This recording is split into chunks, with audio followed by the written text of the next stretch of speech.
This is Larry Jordan, the host of the Digital Production Buzz. The following interview is an excerpt from a recent program.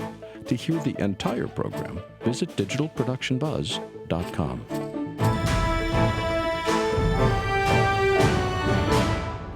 Curtis Fritsch is an audio editor at Alpha Dogs. This is a Burbank-based post-production facility, and he is a sound designer, re-recording mixer, engineer, and tech for all things audio.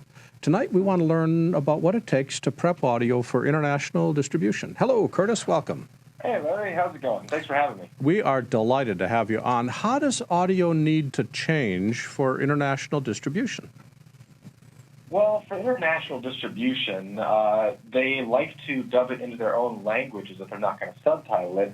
So what they like to have are things like footsteps, cloth rubs, anything that was captured during production that might have to come out because of the fact that the English voices are going to be intruding over those things. Someone might be, touching a banister or might be starting a car, and that might be part of the production sound for the English version, which is fine, but that won't show up when we take away the English dialogue. So what we need to do is recreate that for foreign markets so it just feels like a much fuller and richer film, like they're not missing anything. But wait a minute, you have to Foley everything? I mean, for international distribution? For the most part. I mean, there are certain things that you can take over, but yeah, I should start off by saying this. Every film and every facility is a little bit different in this. I mean, it's generally done on a case-by-case basis. The most important thing I can say is to check with the deliverables of a distribution company, because a lot of the places I've seen have been pretty strict. Some of them have been a little bit more lenient. I mean, sometimes people have been rejected because a footstep is out of sync.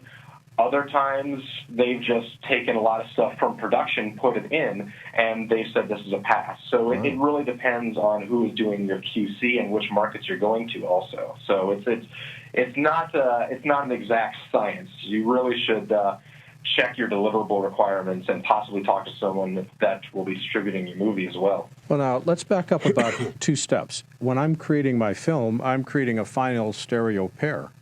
How do I create audio that doesn't have the voice mixed in with the sound effects and the music? Are you talking from when you're filming it? No, when I'm doing the final mix. What I'm trying to get to is explain stems.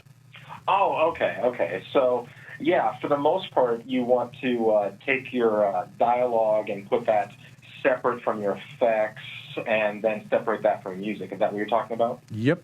Okay, yeah, what you want to do is try and get all your dialogue by itself onto dialogue tracks, and then everything else, like just the practical effects, you want to have on your effects tracks. And some of those can be used.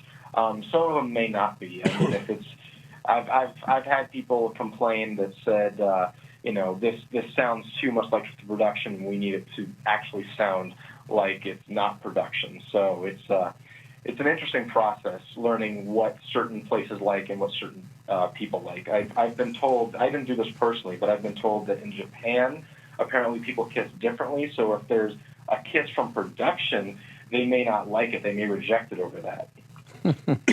Well, let's back up about 5 or 6 steps.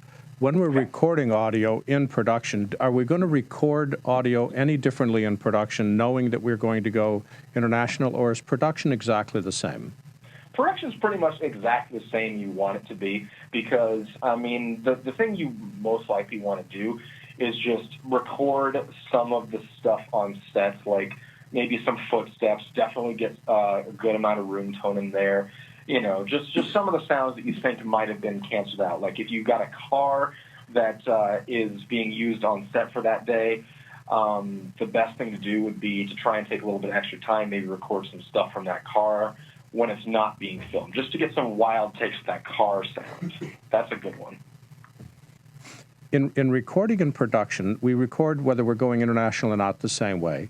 When we're mixing, now we've got to do essentially 3 mixes. We do a mix which is dialogue, we do a mix which are just effects, and we do another mix which is just music. When we combine those, do we still end up with the same quality mix as if we had done everything as a single stereo pair, or am I doing quality trade-offs to do these individual dialogue effects and music stems? Not normally. I mean, the way that you do international deliveries is that most of the time there are certain things, like if you've got footsteps in there, that can make some phase cancellation problems if you introduce that into the regular mix. So you sort of want to keep all your stuff bussed properly in your mix sessions so that the things that are going specifically for international don't end up in your regular mix, if that makes sense. No, it makes perfect sense. Not a problem. When we are putting all this stuff together, are we then delivering a final stereo pair and then the 3 individual stereo pairs, one for dialogue, one for music, and one for effects? Or am I delivering a final mix, a dialogue, and then a combined music and effects? It depends. I mean, we could be delivering just a few of those. You could be delivering all of those. On a recent delivery, I had it was a full 5-1 mix, so they wanted the 5-1 mix plus a stereo of everything. Then they wanted the 5-1 of the music and effects combined, along with a stereo version of that. And then they also wanted stereo pairs of each dialogue, effects, and music. So sometimes that can be what your deliverables call for. Also, sometimes they call for what's called an optional track.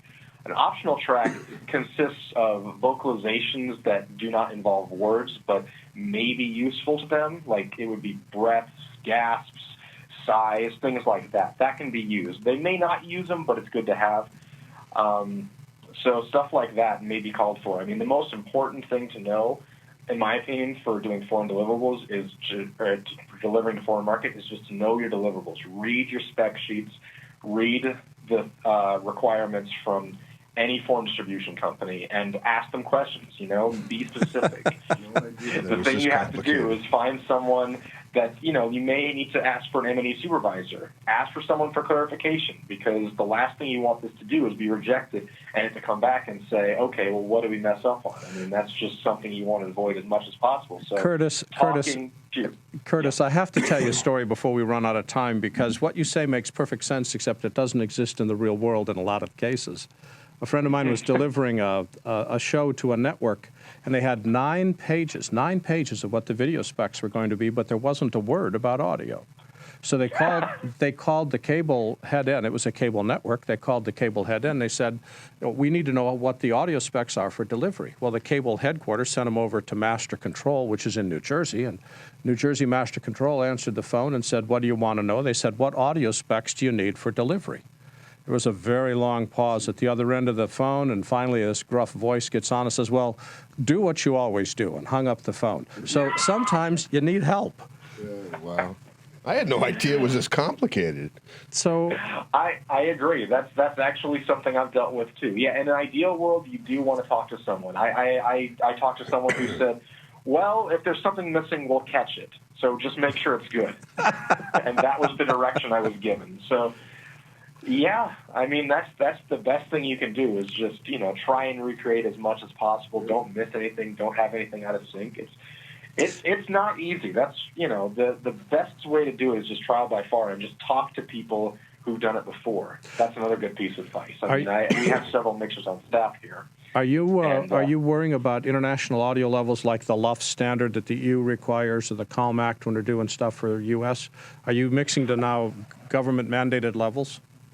I mean, that's kind of stuff, the CALM Act, that's usually for television. So if they take the dialogue out, it's not that important because that's the CALM Act is usually based upon dialogue levels, like -24 for dialogue normalization, as far as I can, okay, maybe I have that backwards, well, but I do remember it was the dialogue level needs to be even. All right, so belief. For people that need more information, where can they go on the web? alphadogs.tv. That's all one word, ALPHA, dogs.tv, and Curtis Fritsch is the sound editor for Alpha Dogs. Curtis, thanks for joining us today. Thank you, Larry. Thanks, Curtis. Bye-bye.